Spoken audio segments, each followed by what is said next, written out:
Hello, I'm Derek Walker. I'm the pastor of the Oxford Bible Church. Today we're going to discuss the issue, where was the temple located?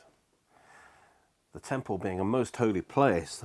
A holy place is a place that God has set apart for himself and for the fulfillment of his purposes. It's a place where God has chosen to act in history and to reveal himself and his glory.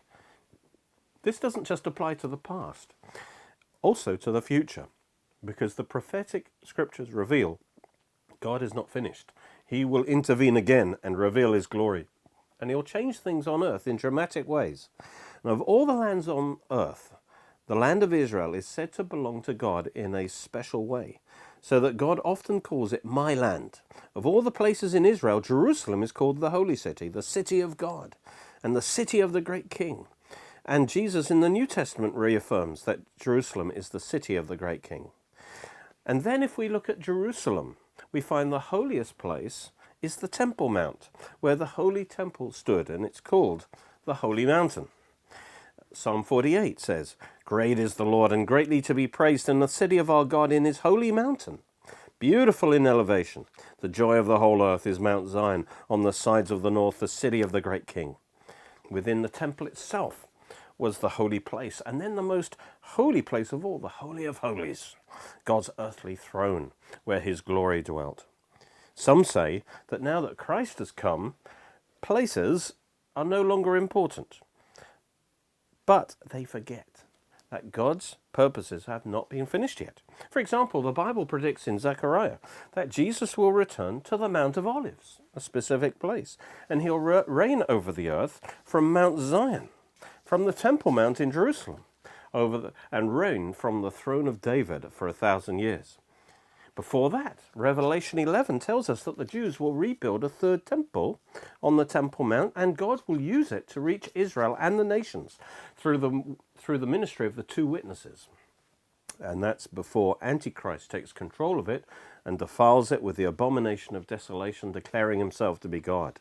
Revelation 11:1, John is told to go and rise and measure the temple of God, the altar and those who worship there, but leave out the court which is outside the temple, and do not measure it, for it's been given to the Gentiles.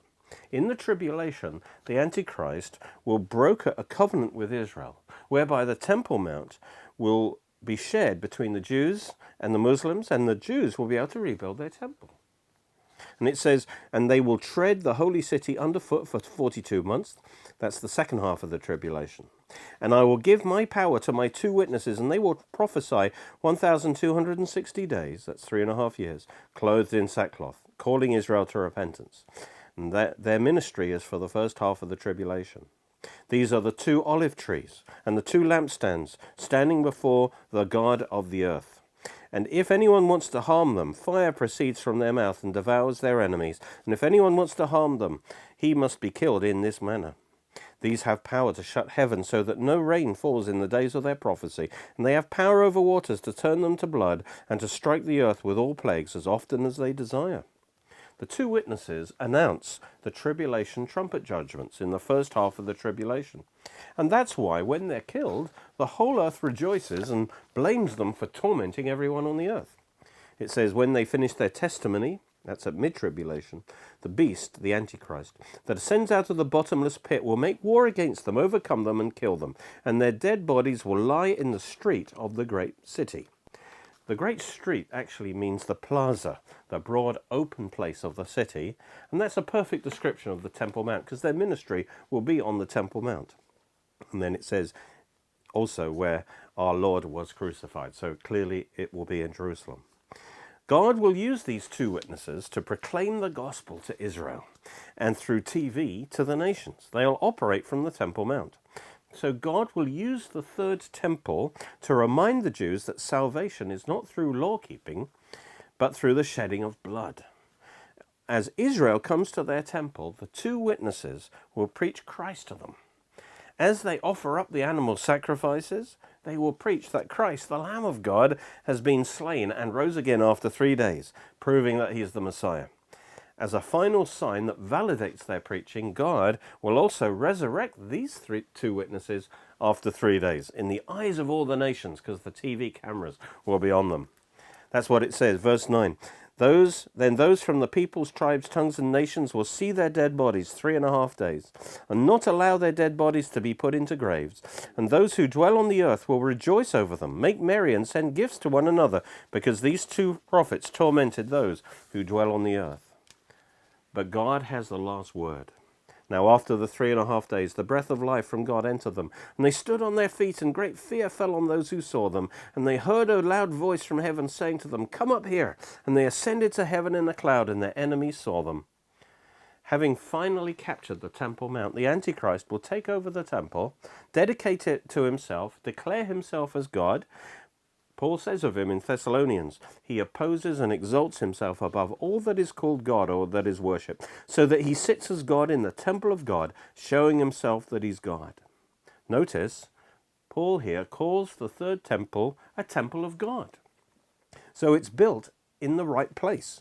And the Jews have already decided that there is only one place where they can rebuild the temple, and that's where all the other temples were, and that is on Temple Mount. Daniel 9:27 describes what the Antichrist does next. It says he will confirm a covenant with many for 1/7, that's for 7 years. And in the middle of the 7 years, he will put an end to sacrifice and offering in the temple. And the Antichrist will set up an abomination that causes desolation until the end that is decreed is poured out on him. That's his destruction at the second coming of Christ. So, this says that halfway through the 7-year tribulation, the Antichrist breaks the covenant, takes over the temple, stops the Jewish sacrifices, and sets up an abomination in the temple and desecrates the temple that way. And an abomination is an idol to a false god, even to himself. And perhaps that's the image of the beast that Revelation 13 talks about. And this direct attack on God's temple causes God's desolating judgments to fall in the second half of the tribulation, which will be far worse than the ones in the first half. And that's why it's called the Great Tribulation. And that's why it's called the abomination of desolation. It brings desolation down. So God takes his temple seriously, and the desecration of his temple he takes very seriously indeed. And that's a future temple. In Jesus' prophecy of the end times, he confirmed Daniel's prophecy that the temple will be rebuilt and be the center of the spiritual conflict. And he refers to Daniel's prophecy, and he points out that it yet has to be fulfilled. It's in Matthew 24. When therefore you see the abomination of desolation, spoken of by Daniel the prophet, standing in the holy place. Notice he calls the temple the holy place. Let those in Judea flee to the mountains, for then there will be great tribulation, such as not been seen since the beginning of the world until this time, no, nor ever shall be. Notice he describes the future temple as the holy place. So the true location of the temple and its holiness is still important to God and to Satan.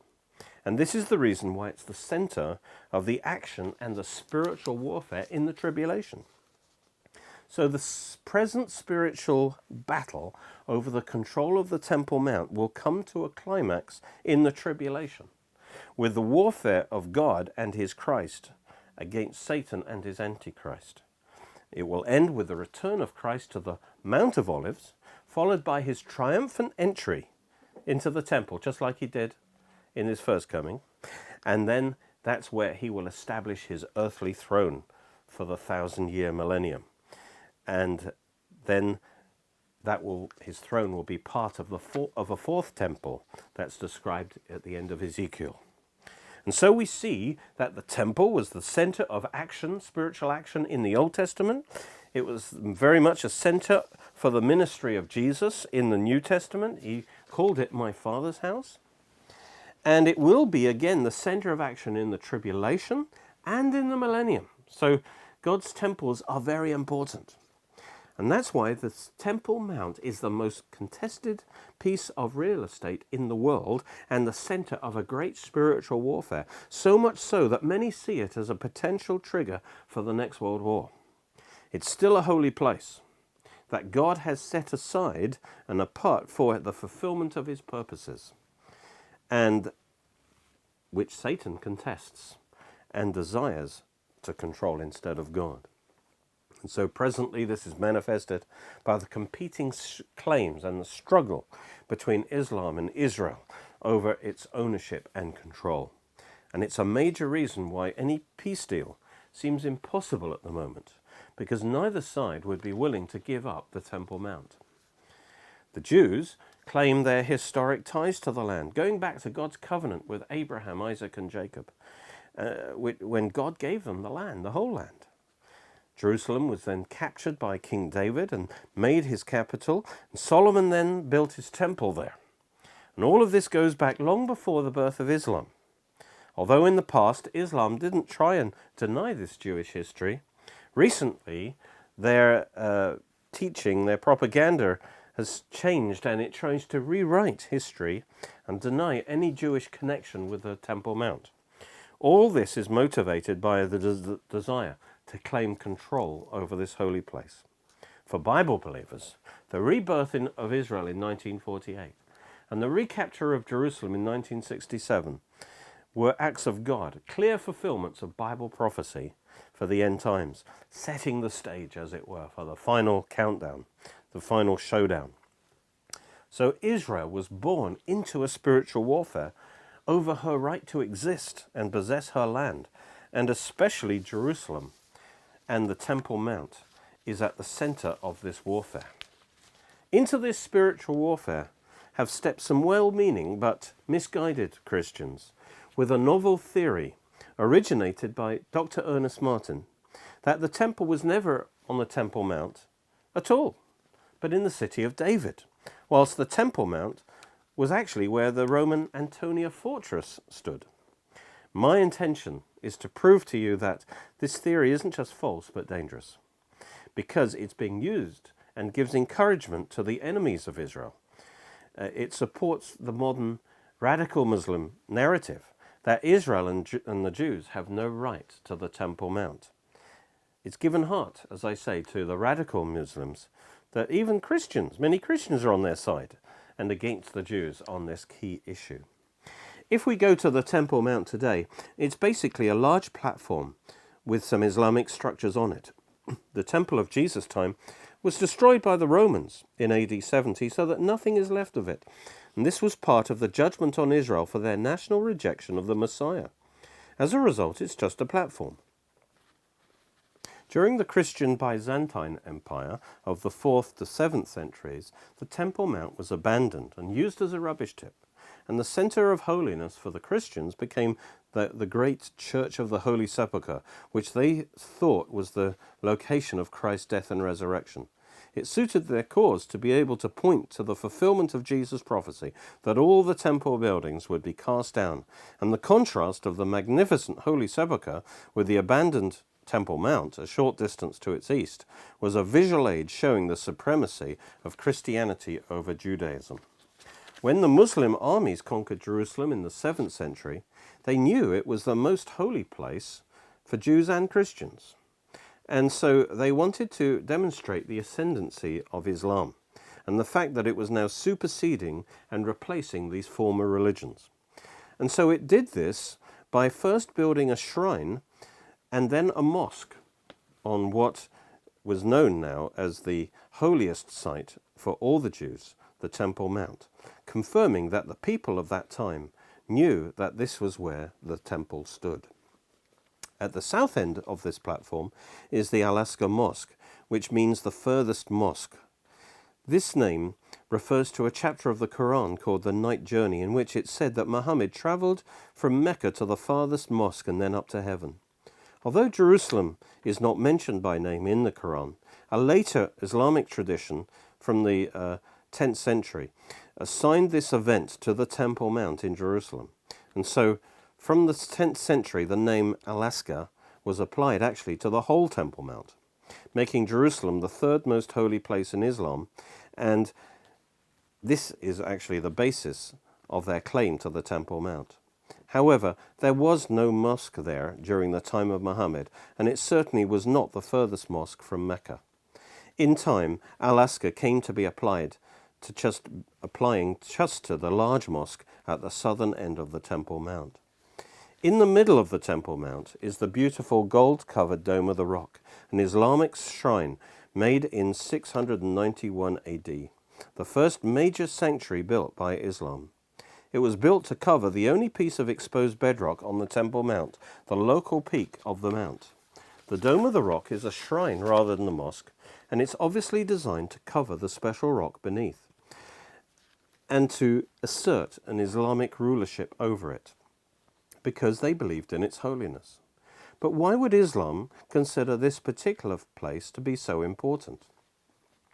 According to the current Muslim tradition, the dome was built to mark the place of Muhammad's ascension into heaven from this place. But if that were the case, there would be no need to erect the later Dome of Ascension nearby. Also, there's no evidence that the dome was built to mark the place of Muhammad's journey into heaven, because none of the original inscriptions refer to that part of the Quran. Now, there are inscriptions you can see today on the outside of the dome that talk about Muhammad's journey to heaven, but they were added much later, well after the tradition of identifying Muhammad's journey with Jerusalem, before it took hold. If the holiness of this rock in their eyes was not due to Muhammad's midnight journey, it had to be because they knew it was the holiest place on earth for the Jews, who believed that it was the Holy of Holies of the temple. And from that fact, they deduced, that is, the Jews deduced, that it was also the foundation stone of creation, and that it was where Abraham offered up Isaac. But it's all based on them believing it was the Holy of Holies.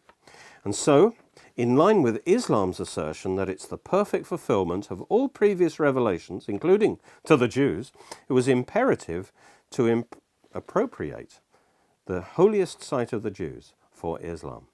So this confirms that it was common knowledge in the 7th century that the temple was built on the Temple Mount, and the Holy of Holies was the rock that is now covered by the Dome of the Rock. So that's why they built the Dome of the Rock on that place. It was built deliberately over the Holy of Holies. Islam's way of demonstrating its supremacy over Judaism and Christianity is by building mosques over their holy places. So, in order to assert dominion over Judaism, what better place to build a shrine than over their Holy of Holies? Moreover, the Dome of the Rock served as a statement of superiority over Christianity, because the Dome of the Rock's on higher ground than the Holy Sepulchre, with a dome actually of identical dimensions to the Holy Sepulchre. So it obviously was built as a comparison, in competition you might say. And it was built in the Byzantine octagonal style, with the mosaic decorations that are somewhat reminiscent of certain Byzantine features. And all of this, you see, is declaring the Islamic appropriation and ascendancy of what came before. This was reinforced by the many Quranic quotes in Arabic along the inside walls of the Dome of the Rock, which were verses largely chosen from the Quran to call Christians to deny the sonship of Christ, the deity of Christ, and the Trinity. Later, the Crusaders came along, and they messed up the rock underneath the Dome of the Rock when they tried to convert it into a church. And although they did mess it up a lot, when they were building what they called the Temple of the Lord, you can still see, even today, and deduce where the original Holy of Holies was, because of the markings on this rock. And the original Holy of Holies, you can actually reconstruct it, and it fits the biblical dimensions perfectly. And especially impressive is that right in the center of the Holy of Holies is a rectangular indentation in the rock in which the Ark of the Covenant would have fitted perfectly. And this helped keep it stable in the earthquake. So we have tremendous evidence, actually, that the Ark of the Covenant really was there where the Dome of the Rock is. That is the Holy of Holies. So all the evidence is definitely pointing towards the traditional view of where the Temple Mount is. And we're going to look at this in great detail over the next couple of programs. So the general belief, whether Jewish, Christian or Muslim, has always been that the dome stands above where the original Holy of Holies was. This is the position of the Jewish establishment based on research from their sources. And they have no doubt that this is actually where the temple was. And they know that when the temple is rebuilt, that's where it must be rebuilt. And every archaeologist also holds that this standard view is correct based on the evidence. However, in recent times, to strengthen their claim to the Temple Mount, the radical Muslim position has changed from what they held before, and they now deny there is any Jewish history or connection to the Temple Mount. And sadly, they've found encouragement in this belief from some Christians who are now promoting a theory, first proposed actually in 1999 by Dr. Ernest Martin, who had been a minister in the Worldwide Church of God founded by Herbert Armstrong. This new theory says that the temple was not on what is known today as the Temple Mount, but rather south of that in the city of David. More recently, this theory has been popularized in a more journalistic style by Robert Cornuke. And as well as undermining Christian support for Israel and their right to the Temple Mount, the danger of this theory is also it results in Christians and Christianity being discredited in the eyes of the Jews. We should really be a witness to them. And so when we're so easily duped into following half-baked maverick theories, it can only result that they will not take us so seriously when we witness to them. Ernest Martin has now died, but Robert Cornuke has brought this theory into evangelical circles. He and others who are promoting it are generally evangelical. They believe in God's purposes for Israel, and they're well-intentioned. They believe in Bible prophecy that the third temple must be rebuilt in the end times. But this seems to be an impossibility as far as the Temple Mount's concerned because of Islam, because of the hostility of Islam to this. For if Israel started to build a temple today, it would start a world war. So in their honest desire to see Bible prophecy fulfilled, they are drawn to this theory that seems to make it easier to rebuild the temple.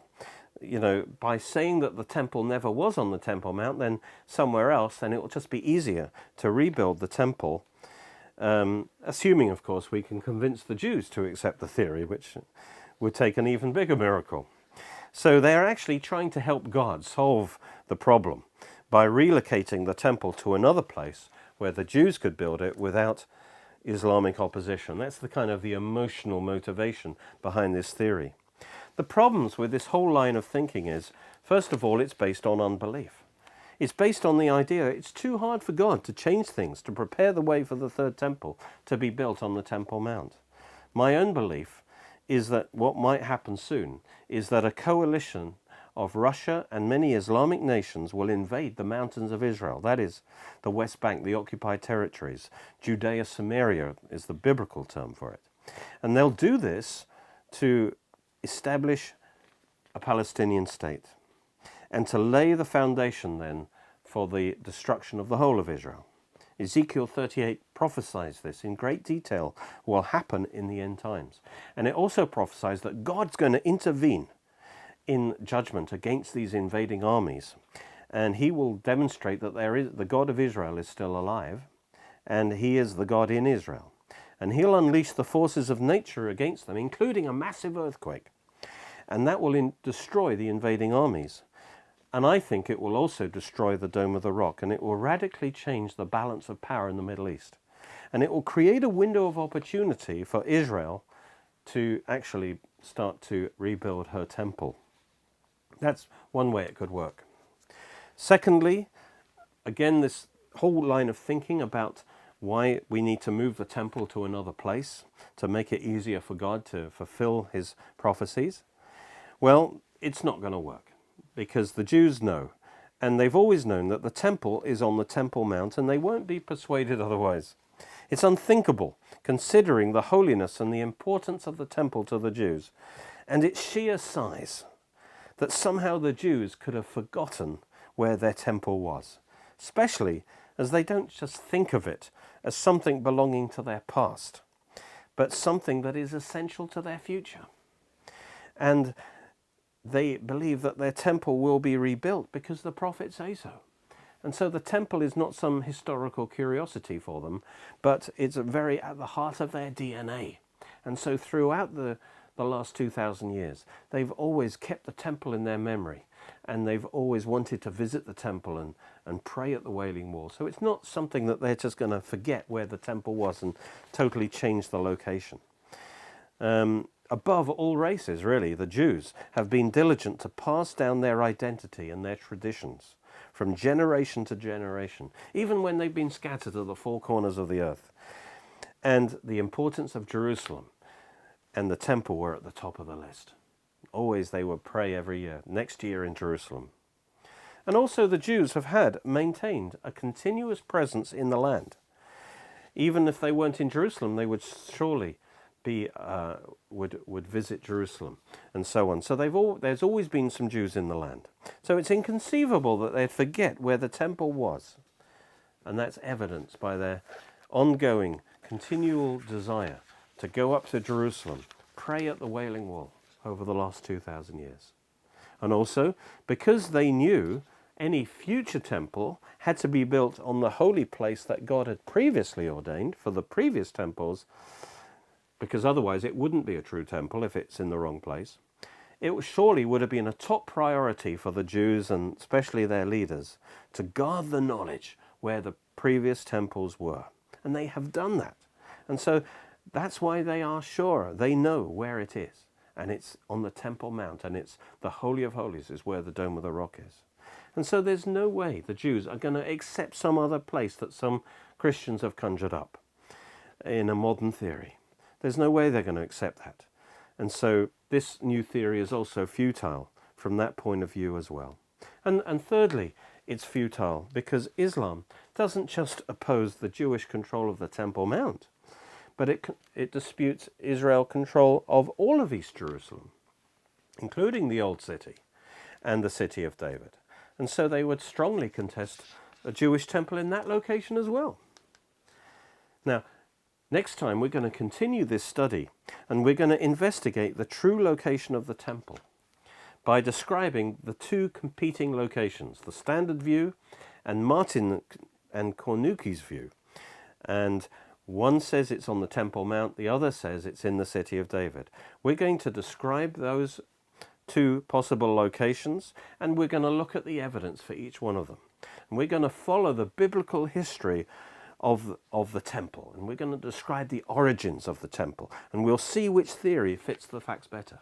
But also we're just going to learn a lot about the temple, because it's right at the heart of the revelation of the Bible and how important it is. And remember, you are a temple of the Holy Spirit, and so you are very important to God. His presence flows through you. You are the temple of God now in the earth. We're asking that question, where was the temple? For some, this might seem a strange question, because surely we know it was on the Temple Mount in Jerusalem. But this has been recently thrown into question by Ernest Martin and Robert Cornuke, who've proposed it wasn't on the Temple Mount at all, but in the City of David, and it was actually the Roman Antonia fortress that occupied the Temple Mount.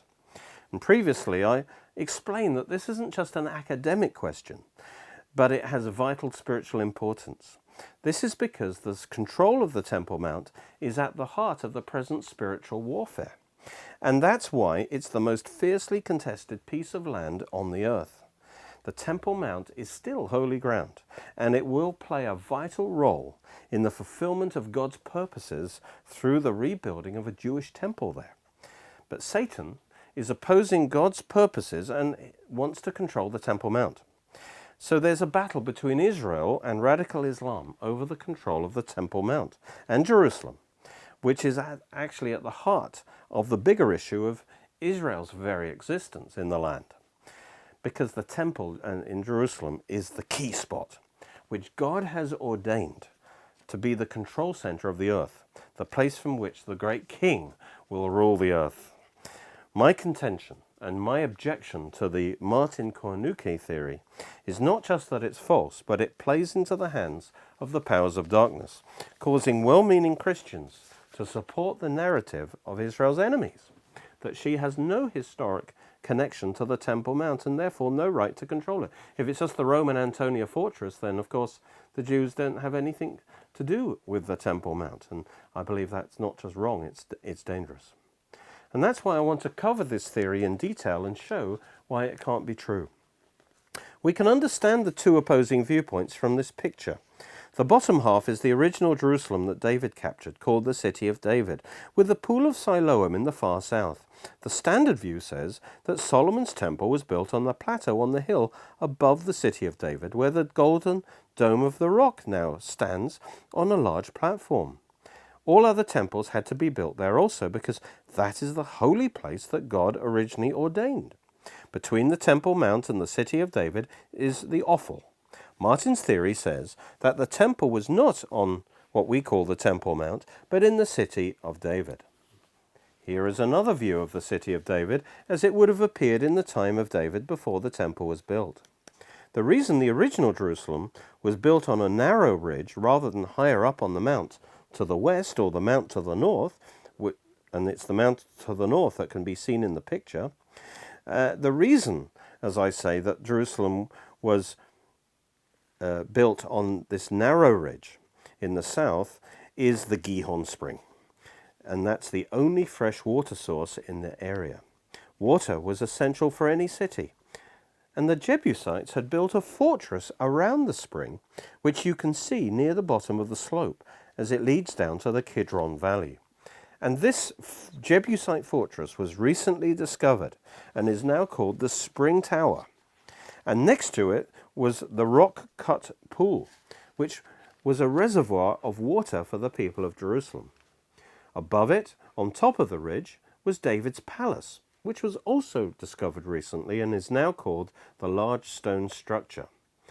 Also, you can see today in Area G, the Millo, which was necessary as a foundational support for David's large palace, and that's the stony sloped as it were, foundation for the palace at the top. Houses and storerooms also from the Second Temple period were found at the base of the Millo and can be seen today. In Martin's theory, the temple covered the whole area of David's palace, the Millo, and the spring fortifications in the City of David. But in the standard view, the temple was built on the higher ground above and to the north of the City of David, at the top right of the picture. Well, you should already see some fatal flaws with Martin's theory. The Temple Mount, which is called Mount Zion in the Bible, should be on a mount. But the City of David can hardly be described as being on a mount. It's on relatively low ground compared to its surroundings. And secondly, the narrow ridge of the City of David just doesn't give enough room for the dimensions of the Temple Mount given in the Bible in the Jewish records.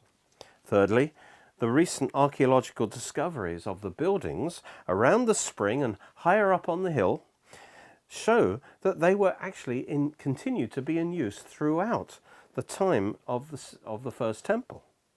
But that would be impossible in Martin's theory because they would be underneath this Temple Mount of his. Now, what we're going to do now is follow the history of the temple and see how the generally accepted view fits perfectly all the scriptural clues, whereas Martin's theory fails consistently.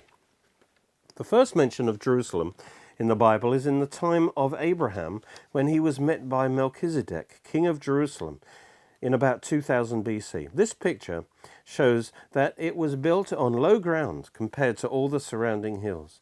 The hill to the north is Mount Moriah, and the hill to the east, which is the north being kind of the top right of the picture, that's Mount Moriah. And the hill to the east is the Mount of Olives. And the valley between the city and the Mount of Olives is the Kidron Valley. This is where Abraham was blessed by Melchizedek after defeating the 5 kings and rescuing Lot. We read that in Genesis 14. The king of Sodom went out to meet him at the valley of Shavah, that is the king's valley. Remember that. After his return from the defeat of Chedorlaomer and the kings who were with him.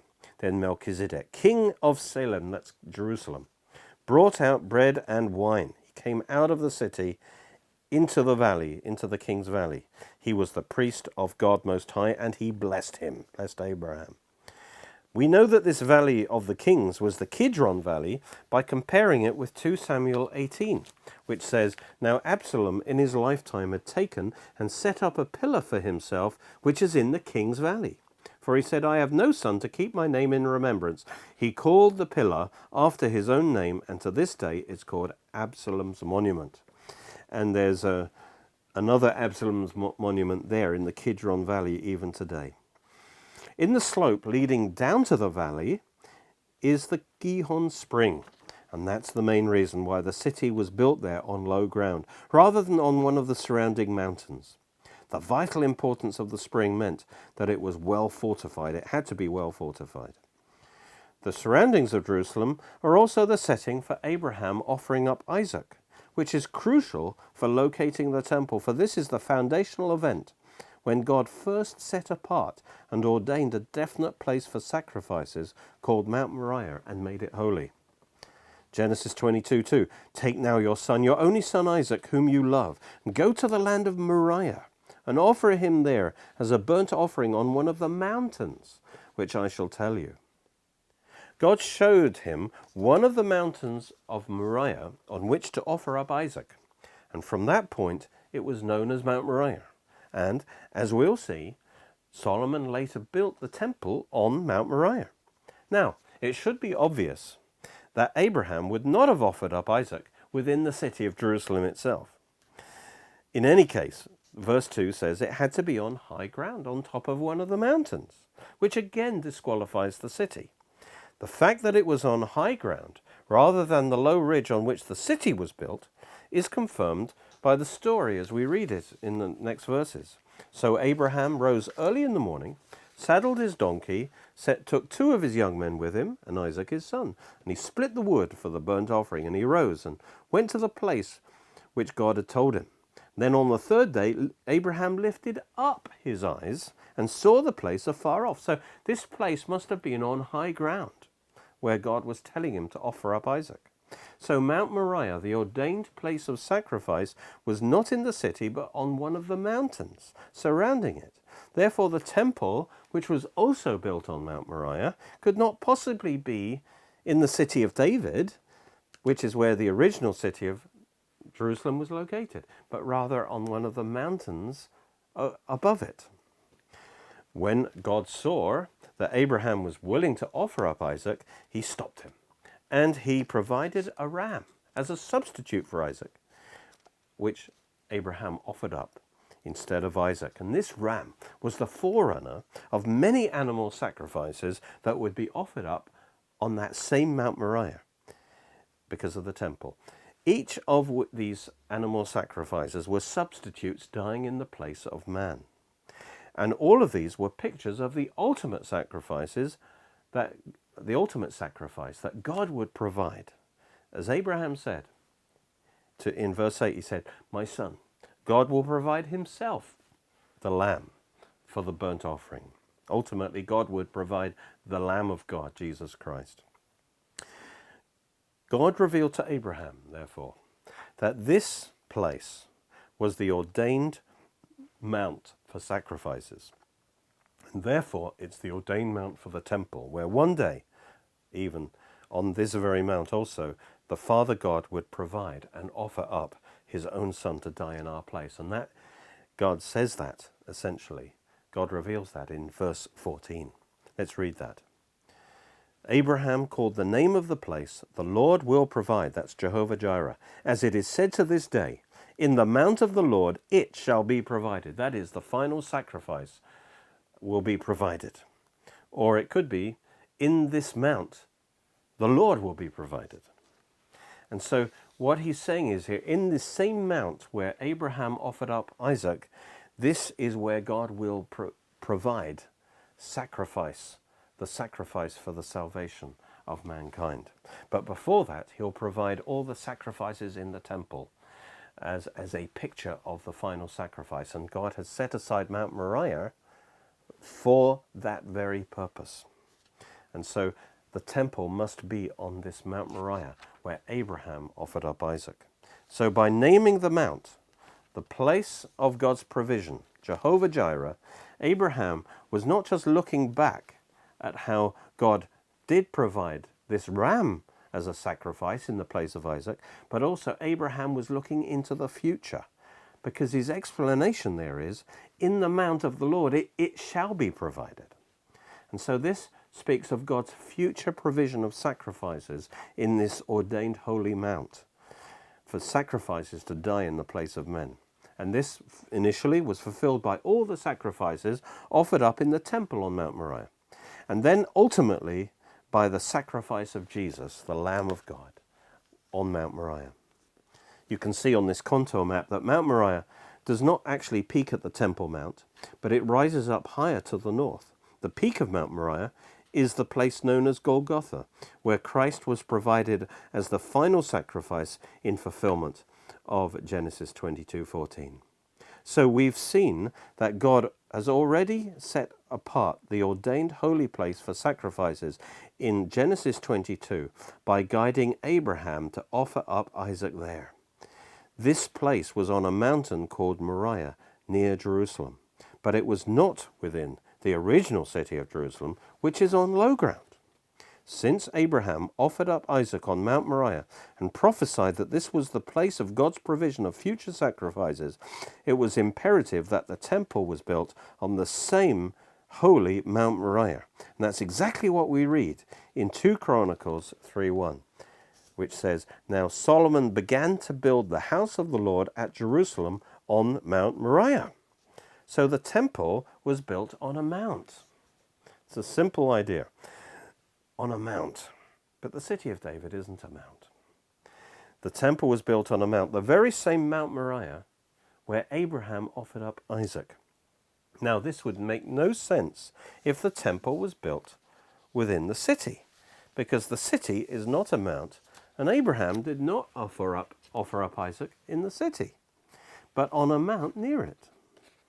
But it does make perfect sense if Mount Moriah is the mount to the north overlooking the city above, and it fits the normal pattern of temples being built on higher ground outside the city where people live. You see, its greater elevation represents its greater holiness. This is a picture of the Jebusite city of Jerusalem from 1800 BC to 1000 BC, when it was captured by David. Notice the Jebusite fortress around the Gihon spring on the lower slopes, and David's palace on top of the Milo. These massive Jebusite fortifications around the spring have recently been discovered, and they must be what the Bible calls the stronghold of Zion. And that's mentioned in the Bible as the fortress that David had to capture to take the city. No other comparable fortifications have been found. 2 Samuel says that David took the stronghold of Zion, that is, the city of David. Jerusalem then became known as the city of David. The defenders, the Jebusite defenders, thought they were safe, you see, within such strong fortifications. But David knew how to penetrate them, because he grew up in Bethlehem, just 5 miles away, and he was an adventurous shepherd boy, taking his sheep around, and he would certainly have explored the tunnels, taking water from the Gihon spring to irrigate the valley. And therefore he would have known the water system. And he would have known that was the way into the fortress. And that's why it says in Samuel, David said on that day, "Whoever climbs up by way of the water shaft and defeats the Jebusites, he will be chief and captain." So he told them how to do it. And David initially, once Jerusalem was captured, he initially lived in the Jebusite stronghold near the spring while he was building a palace for himself. Then he built that Milo in order to build his palace at the top. Then Samuel 5 says, "Then David dwelt in the stronghold and called it the city of David, and David built all around from the Milo and inwards." Then Hiram, king of Tyre, sent messages to David and cedar trees and carpenters and masons, and they built David a house. So David now builds his palace at the top of that hill, and that's been discovered. The foundations have been discovered. A few verses on, in verse 17, We read, when the Philistines heard that they had anointed David king over Israel, all the Philistines went to search for David. And David heard of it and went down. Notice, he went down to the stronghold. So David is now dwelling in his palace at the top of the hill there, but because of the Philistine threat, he went down to the greater security of the original Jebusite stronghold around the spring. So this just confirms that David's palace was built at the top of the Millo, just where they have discovered the foundations of the large stone structure. Now, if Martin's theory, as we've got pictured here, is correct, the temple was built above David's palace. So we have to believe that Solomon knocked down David's palace in order to build the temple. But as we continue the history, we will see that this is impossible. David gives us the next key also about the true location of the temple, because God supernaturally led David to the exact spot where he wanted the altar of the temple to be. And he caused David to build the altar of the Lord there in a specific place. The altar, actually, as the place of sacrifice, is essential to any temple, and it must be the first part of a temple to be established in order to consecrate the whole area for holy use. And so fixing the altar was the first stage of fixing the place of the temple. And we're told that the altar was built on the threshing floor of Ornan the Jebusite. And it fixed the exact location of the temple according to 2 Chronicles. It says, now Solomon began to build the house of the Lord at Jerusalem on Mount Moriah, where the Lord had appeared to his father David, at the altar that David had prepared on the threshing floor of Ornan the Jebusite. Let's look at this story. It's an amazing story. In Chronicles 21, it says, God sent an angel to Jerusalem to destroy it. As he was destroying, the Lord looked and relented of the disaster and said to the angel who was destroying, it's enough. Now restrain your hand. And the angel of the Lord stood by the threshing floor of Ornan the Jebusite. Now this was the moment when the judgment was stopped. And the next verses explain why it was stopped and how this event determined the location of the future temple. It says, then David lifted up his eyes and saw the angel of the Lord standing between earth and heaven, having in his hand a drawn sword stretched over Jerusalem.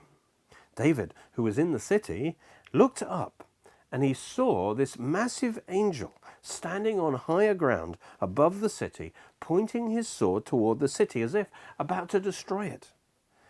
And verse 15 actually tells us exactly where the angel was standing. He wasn't in midair, but rather it says the angel of the Lord stood by, next to, the threshing floor of Ornan the Jebusite. So the angel was standing at the top of the mount between earth and heaven, adjacent to a threshing floor. And that's a vital clue as to where the temple was built. As in all of the appearances of the angel of the Lord in the Old Testament, this angel was actually the Lord himself, a pre-incarnate appearance of the Lord Jesus. This is confirmed in 2 Chronicles 3:1. Solomon, it says, began to build the house of the Lord at Jerusalem on Mount Moriah, where the Lord had appeared to his father David, at the place where David had prepared on the threshing floor of Ornan the Jebusite. So here the angel of the Lord is called the Lord himself. The sight of this mighty angel with sword drawn caused David to cry out to God. We read, David and the elders, as a result, clothed in sackcloth, fell on their faces, and David said to God, let your hand, I pray, O Lord my God, be against me and my father's house, not against your people, that they should be plagued. Therefore the angel of the Lord commanded Gad, the prophet Gad, to say to David that David should go up, notice, go up, and erect an altar to the Lord on the threshing floor of Ornan the Jebusite. So David went up at the word of Gad, which he had spoken in the name of the Lord. David was told to go up from the city to the higher ground above it, to the threshing floor of Ornan the Jebusite, and build an altar there on his threshing floor, right next to where the angel was standing, so that he could offer an atoning sacrifice there in the immediate presence of the angel, which would then stay the hand of judgment on Jerusalem. We read, "Now Ornan turned and saw the angel, and his 4 sons who were with him hid themselves, but Ornan continued threshing wheat." This Ornan was obviously made of strong stuff. He just carried on working even in the presence of this mighty angel. Ornan was on the threshing floor threshing wheat there, and he too saw the angel standing next to the threshing floor. We read, "So David came to Ornan, and Ornan looked up and saw David, and he went out from the threshing floor and bowed before David with his face to the ground. Then David said to Ornan, 'Grant me the place of this threshing floor, that I may build an altar on it to the Lord. You shall grant it to me at the full price, that the plague may be withdrawn from the people.' But Ornan said to David, 'Take it to yourself, and let my lord the king do what is good in his eyes.' Then King David said to Ornan, 'No, but I will surely buy it for the full price, for I will not take what is yours for the Lord, nor offer burnt offerings with that which costs me nothing.' So David gave Ornan 600 shekels of gold by weight for the place. And David built there," that's on the threshing floor, "an altar to the Lord, and offered burnt offerings and peace offerings, and called on the Lord.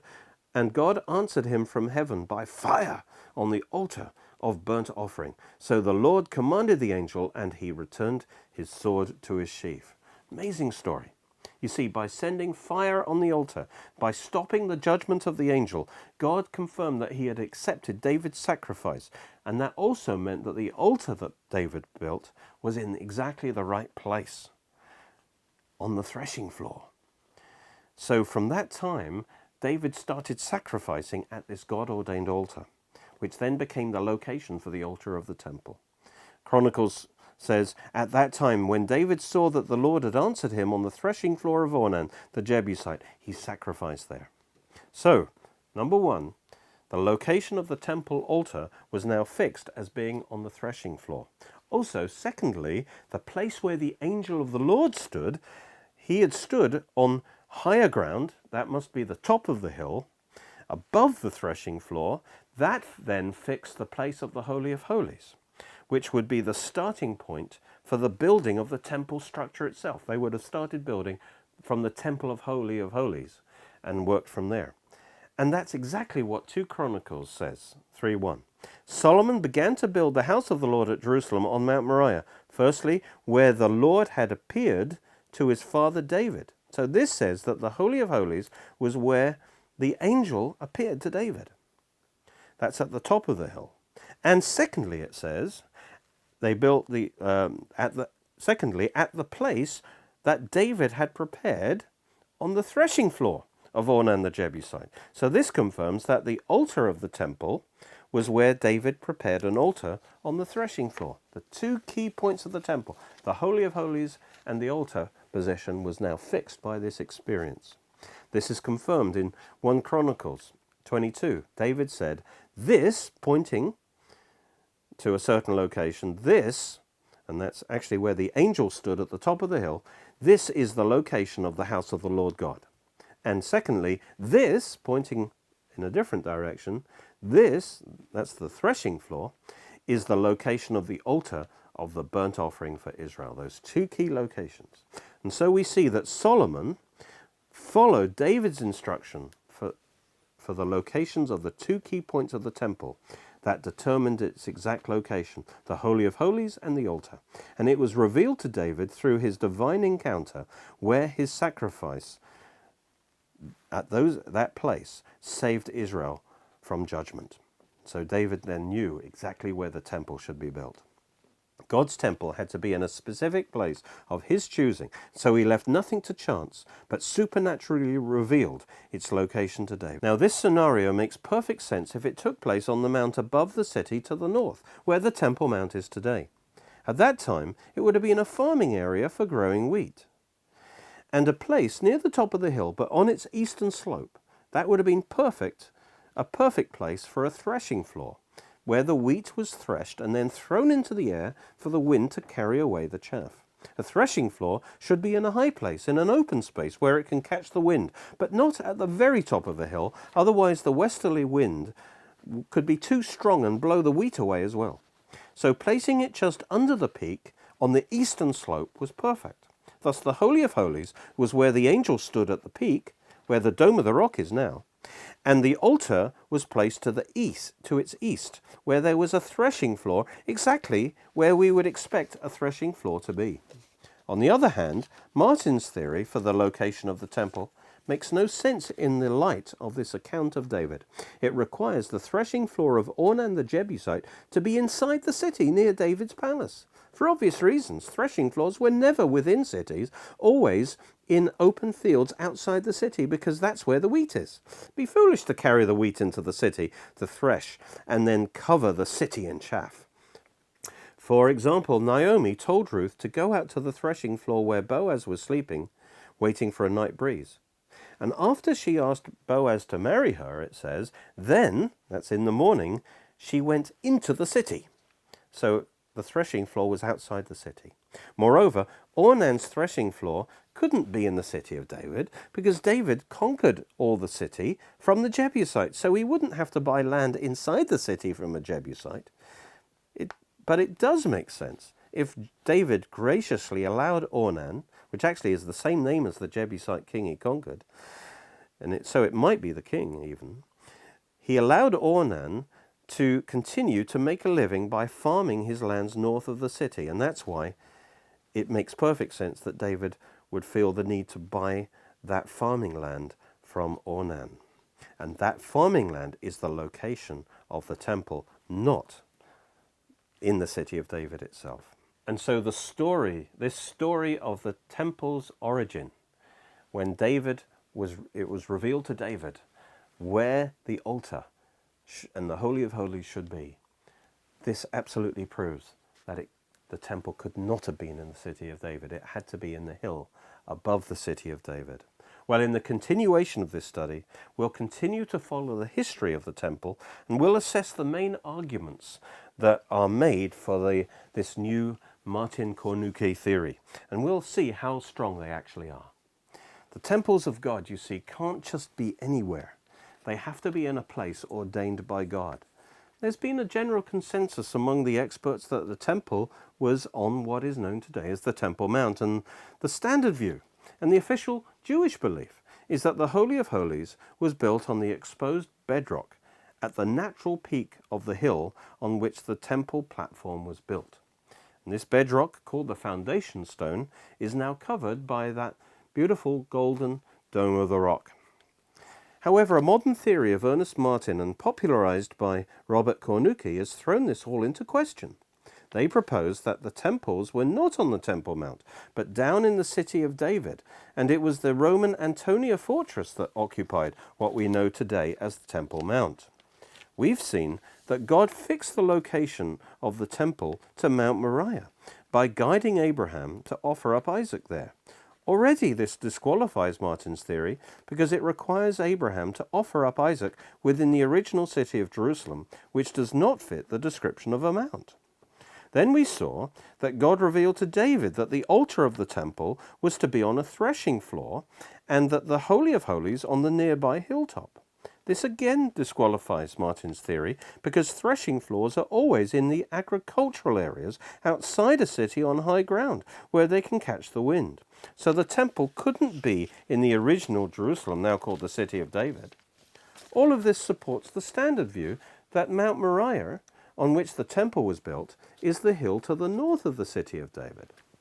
As we continue the history of the temple, we come to Solomon, who was tasked with building it, according to the previous revelations given to Abraham, that it must be on Mount Moriah, and to David, that the Holy of Holies must be on the hilltop where the angel of the Lord appeared to David, and that the altar must be on Ornan's threshing floor.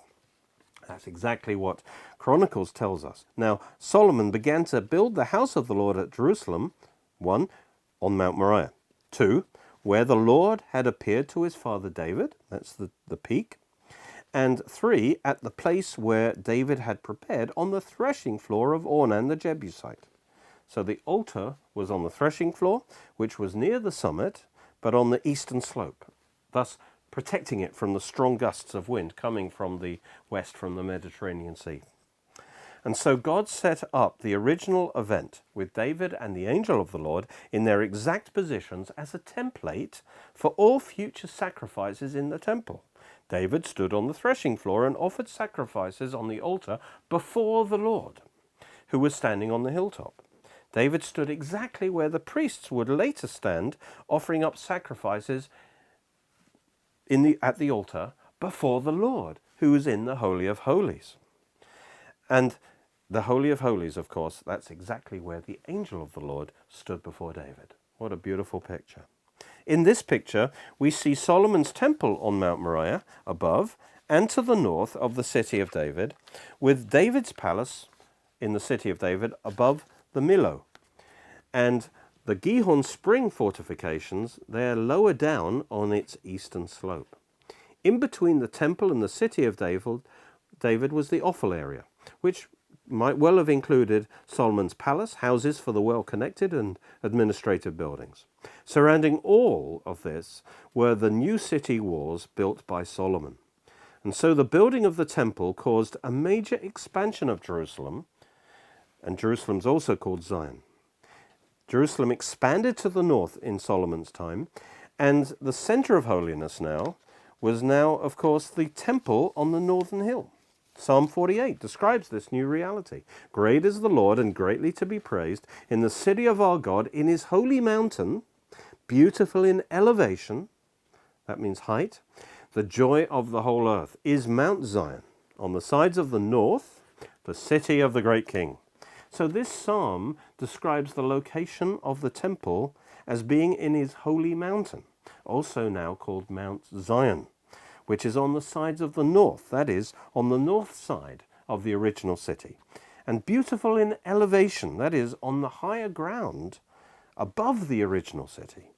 Needless to say, this description perfectly fits the classic view that the temple was built on the mountain to the north of the original Zion. As a city grows, the new part of a city takes on the same name as the old city. So now the whole area that included the city of David and Solomon's expansion to the north is named Zion. So when Jerusalem or Zion expanded to the north, this whole area was now called Zion. And the Temple Mount in the northern part was now called Mount Zion, because it was the mount.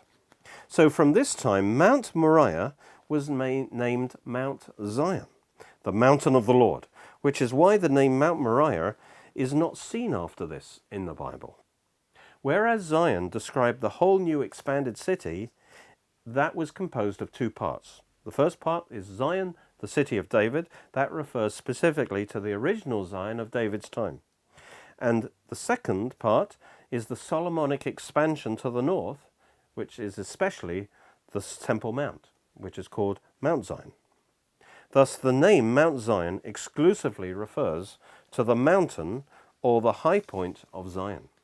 So whereas Psalm 48 celebrates God's presence in Zion, the city of God, great is the Lord and greatly to be praised in the city of our God, he's especially present in his holy mountain, beautiful in elevation. The joy of the whole earth is Mount Zion on the sides of the north, because that's where his throne is in the Holy of Holies, at the highest point of the city of the great king. And so Zion expands, the whole thing is Zion, but the Temple Mount is now called Mount Zion because it's on the mount above the original Zion. More proof that Solomon's temple was not in the city of David is seen from the movements of the Ark of the Covenant and Pharaoh's daughter. 1 Chronicles says, David built houses for himself in the city of David, and he prepared a place for the Ark of God and pitched a tent for it. And that David brought up the Ark of God from Kiriath-Jearim to the place David had prepared for it, for he had pitched a tent for it at Jerusalem. So, when the Ark of the Covenant was returned to Jerusalem, it was kept in a tent in the city of David. When David died, Solomon became king. 1 Kings tells us Solomon made a treaty with Pharaoh, king of Egypt, and married Pharaoh's daughter. Then he brought her to the city of David until he had finished building his own house and the house of the Lord, and the wall all around Jerusalem. When Solomon had finished these projects, we read, Solomon brought the daughter of Pharaoh up from the city of David to the house he had built for her. For he said, My wife shall not dwell in the house of David, king of Israel, because the places to which the ark of the Lord has come are holy. So she lived in David's palace while the temple was being built. which proves that the temple was not built where David's palace was in the city of David, for that would have required its destruction. This also tells us that the ark was kept in the grounds of David's palace, the same location as Pharaoh's daughter. Solomon realized this created a problem, because the ark made the palace holy ground, and she was an idolater. This was the major reason why she had to be moved as soon as possible. Notice that she was brought up from the city of David to higher ground outside the city of David, to her palace, which was part of Solomon's palace complex, probably on the offal, between the city of David and the Temple Mount. Kings confirms this. Pharaoh's daughter came up from the city of David to her house, her palace, which Solomon had built for her. So, Solomon's palace complex must have been built outside and above the city of David, and the temple had to be on higher ground above that. These verses disprove Martin's theory, which requires the temple to be built in the city of David over the top of David's palace. But his Egyptian wife, Solomon's Egyptian wife, was still living in David's palace during and after the temple was built, so this is impossible. Also, these verses remind us that any theory must also explain the location of Solomon's palace complex. Now, just to fit his temple into the city of David, Cornuke has to use a much smaller temple mount than what is prescribed in the Jewish records. He doesn't even have enough room for all its buildings. So there is certainly no room for Solomon's palace complex in addition. Realizing that Cornuke's temple mount within the city of David is impossible, because it contradicts the scriptures we're looking at, some have come up with an alternative theory which has the temple just north of the city of David on the offal. Apart from the fact that, with this view, Cornuke's main arguments in favor of his site no longer apply to this new site, this theory also leaves no room for Solomon's palace complex, which had to be lower than the temple, that is, between the city of David and the temple. A final nail in the coffin of Cornuke's theory is the final journey of the ark. When the temple was completed, there was a great procession of all the leaders and priests to bring the ark up from David's palace into its place in the Holy of Holies of the temple. Kings tells us that King Solomon summoned into his presence at Jerusalem the elders of Israel, all the heads of the tribes and chiefs of the Israelite families, to bring up the ark of the Lord's covenant from Zion, the city of David. This clearly tells us, in direct contradiction to Cornuke's theory, that the temple was not in the city of David, because the ark was taken from the city of David, the original Zion, up to a location outside the city of David, which was on higher ground. So it was taken from Zion, the city of David, up to Mount Zion. This procession is described in Kings. All the men of Israel assembled with King Solomon. All the elders of Israel came, and the priests took up the ark. Then they brought up the ark of the Lord. Then the priests brought in the ark of the covenant of the Lord to its place, into the inner sanctuary of the temple, to the most holy place. This procession makes perfect sense according to the classic theory. Starting from David's palace on the high point of the city of David, it went up through the area where Solomon's palace complex was still under construction, and then ascended further to the hilltop, which of course is the appropriate place for a temple. However, by Cornuke's theory, where the temple is within the city of David, this procession makes no sense at all. There is no journey for the ark to make, for it starts in David's palace and ends in the temple, which had to be built on top of David's palace, according to the theory. Another confirmation of the temple being on the Temple Mount comes when the glory of God leaves the temple in 588 BC because of Israel's idolatry. Ezekiel sees the glory of God leave the temple through its east gate and then go directly east to stand over the peak of the Mount of Olives. We read, "The cherubim stood at the door of the east gate of the Lord's house, and the glory of the God of Israel was above them." And then it says, "And the glory of the Lord went up from the midst of the city and stood on the mountain, which is on the east side of the city." And so it has to be that the top of the Mount of Olives has to be directly east of the temple. And that is true. The peak of the Mount of Olives is directly east of the Temple Mount. But east of the city of David is just the edge of the Mount of Olives, where it falls away. The Jewish records also in the Mishnah say that the original Temple Mount, and hence the sacred enclosure, the real holy space, was 500 cubits square. Cubits about 18 to 21 inches. There were later expansions of the Temple Mount, the platform, by the Hasmoneans and King Herod. And although I don't have time to demonstrate this now, these measurements agree perfectly with the classic Temple Mount platform as we have it today. And it's even possible to reconstruct the exact position of the original 500 cubit squared sacred square from clues on the mount itself. However, if one tries to fit the Mishnah's 500 cubit temple platform in the narrow city of David, so that it goes over the Gihon spring, it just doesn't fit.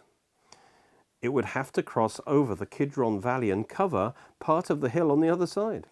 The green square shows the Mishnah's platform fitting into the classic Temple Mount, and the red square shows how it doesn't fit into the city of David. Cornuke adapts Martin's theory, but he has to have a tiny Temple Mount to make it fit into the city of David. Its size is shown in purple.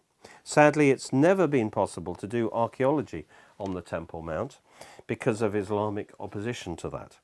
No doubt from a fear that more proof of its Jewish connection might be discovered. However, there has been archaeological work around the western and southern retaining walls, and this has provided further evidence that confirms that this indeed was the Temple Mount. Just as Jesus predicted in AD 70, the Romans destroyed the temple buildings, and all the stones from the buildings on the Temple Mount on the platform were thrown down to the streets below, cracking the first century pavement. And that's exactly what was discovered. And we can actually still see some of them today at the southwest corner, and they were left in place. Some of them were left in place by the archaeologists. And one of these stones in particular is of special interest, called the trumpeting stone, as it had an inscription in Hebrew that says, "To the trumpeting place." It was a directional sign for priests who blew a trumpet announcing the beginning and end of the Sabbath, and for other announcements. And it was found exactly where we'd expect to find it if the standard view is correct, because the perfect place for announcements to reach the main population of Jerusalem below was the southwest corner. This was actually the pinnacle of the temple where Satan took Jesus to declare himself to as many people as possible by jumping down off it. A replica of the trumpeting stone is there in the very place where it was discovered, and the original is in the Israel Museum. Further confirmations that we have the correct Temple Mount are the two temple warning stones discovered near the Temple Mount to the north. But they were actually a long way away from the city of David. These stones mark the limit of the court of the Gentiles on the Temple Mount, beyond which the Gentiles were forbidden to go. It reads in Greek, "No stranger is to enter within the balustrade around the temple and enclosure. Whoever is caught will be responsible to himself for his death, which will ensue." It symbolized the middle wall of partition between Jews and Gentiles that's spoken of in Ephesians 2:14, that is now removed in Christ. Finally, we need to consider the main arguments for the Martin Cornuke theory. Why do they feel the need to come up with this new theory? The first one concerns the name Zion. They appeal to the many biblical references of the temple being on Zion or Mount Zion. And since, they say, the original city of David was called Zion, they deduce from that all references to Zion in the Bible can only apply to the original Jerusalem, the city of David. But that's not how language works with city expansions. For example, I live in Oxford. That's a historic city that used to have walls. Now, that doesn't mean, if I say I live in Oxford, that I live in within the original walls, which actually just enclose quite a small area in the centre of Oxford. You see, as a city expands, the area of expansion takes on the same name.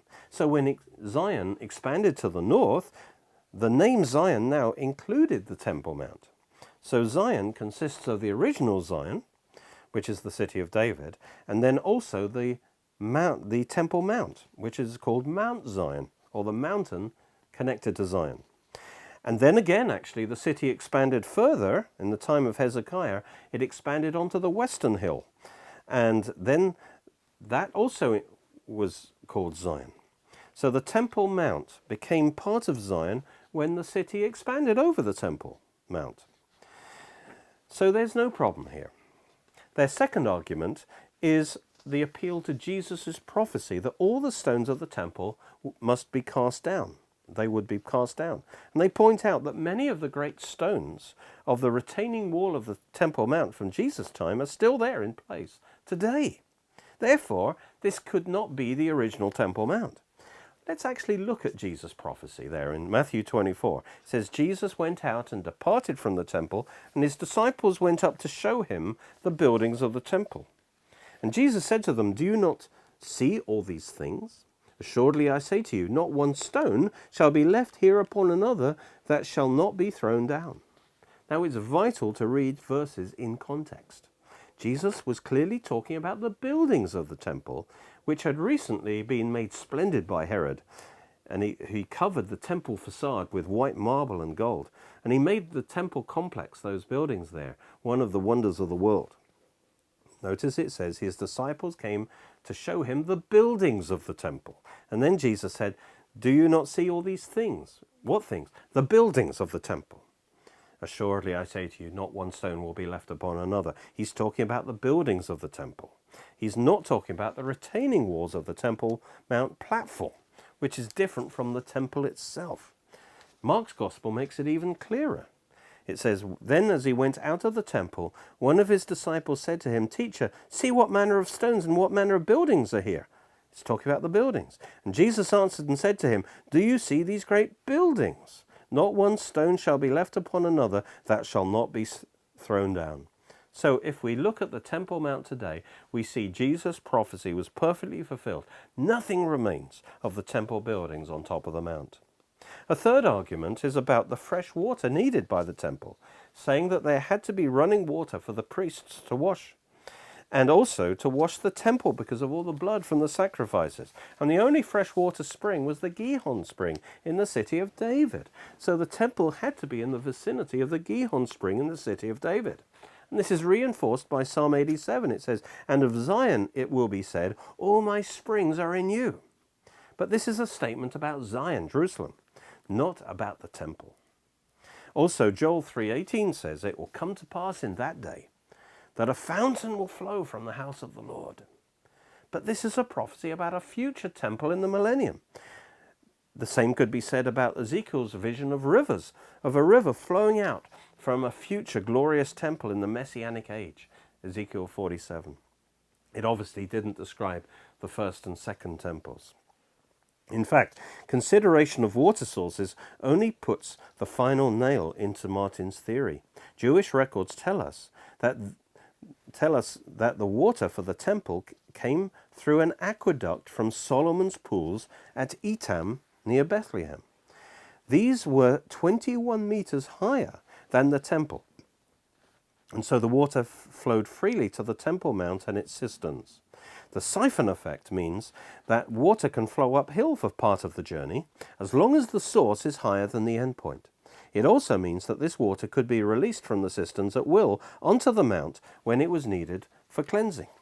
So the temple was cleansed by the abundant water coming from the spring at Etam, or Ein Atan, located near Bethlehem. It didn't come from the Gihon, and the water was transported to the temple by an aqueduct.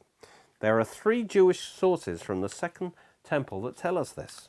The Jerusalem Talmud says a conduit ran from Etam to the temple.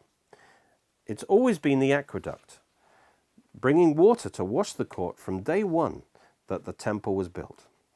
And this aqueduct was rebuilt a few times by the Hasmoneans, by Herod. Another Jewish source says, how is the temple court cleaned? Seal the area and let the water from the aqueduct enter it till it becomes clean like milk. And the Mishnah also tells us that the water for filling the copper laver each day was brought by a conduit from the pools of Bethlehem. And this was the lower aqueduct to the Temple Mount, not to be confused with the upper aqueduct that Pontius Pilate built later. This aqueduct came over Wilson's Arch, thus supplying the temple with all its water needs. So it was not necessary to use the Gihon for the temple. In fact, the Gihon was used for the water needs of the inhabitants of Jerusalem. In any case, during the first temple, Hezekiah built a tunnel diverting the waters of the Gihon to the pool of Siloam in the south for the people. So they were clearly not used for the temple. In fact, placing the temple in the city of David so it could be fed by the Gihon is where Martin's theory fails spectacularly, for the simple reason that water cannot flow uphill. Here we see Martin's reconstruction, with the Antonia fortress to the north on what we call today the Temple Mount. Martin's temple to the left is in the city of David. As we've seen, it's not possible to fit the Mishnah's Temple Mount of 500 cubits square onto the city of David, so Martin used Josephus's smaller measurement of 600 feet square. This way, it's just large enough to cover the Gihon spring that can be seen flowing out from its base out on the left. It also covers the spring fortifications, this Temple Mount, this hypothetical Temple Mount, covers the spring fortifications and the houses higher up on the ridge that have now been discovered and shown to be in use during the first temple period. And that creates a massive problem for his theory. His Temple Mount also covers the area of David's palace on the top. But our focus is on the Gihon spring lower down the slope. It should be obvious that the Gihon could not possibly be the source of fresh running water for Martin's temple because it's 50 feet lower than his temple. The Gihon is near the bottom of the slope, near the base of the platform, well below where it's needed at the top. To make matters worse, there was no other fresh water source or aqueduct that supplied this part of the city of David, so this temple would have had no fresh water supply. So the water argument actually disproves Martin's theory. Another problem with Martin's picture is that his temple platform covers the Jebusite fortifications around the spring, as well as structures higher up on top.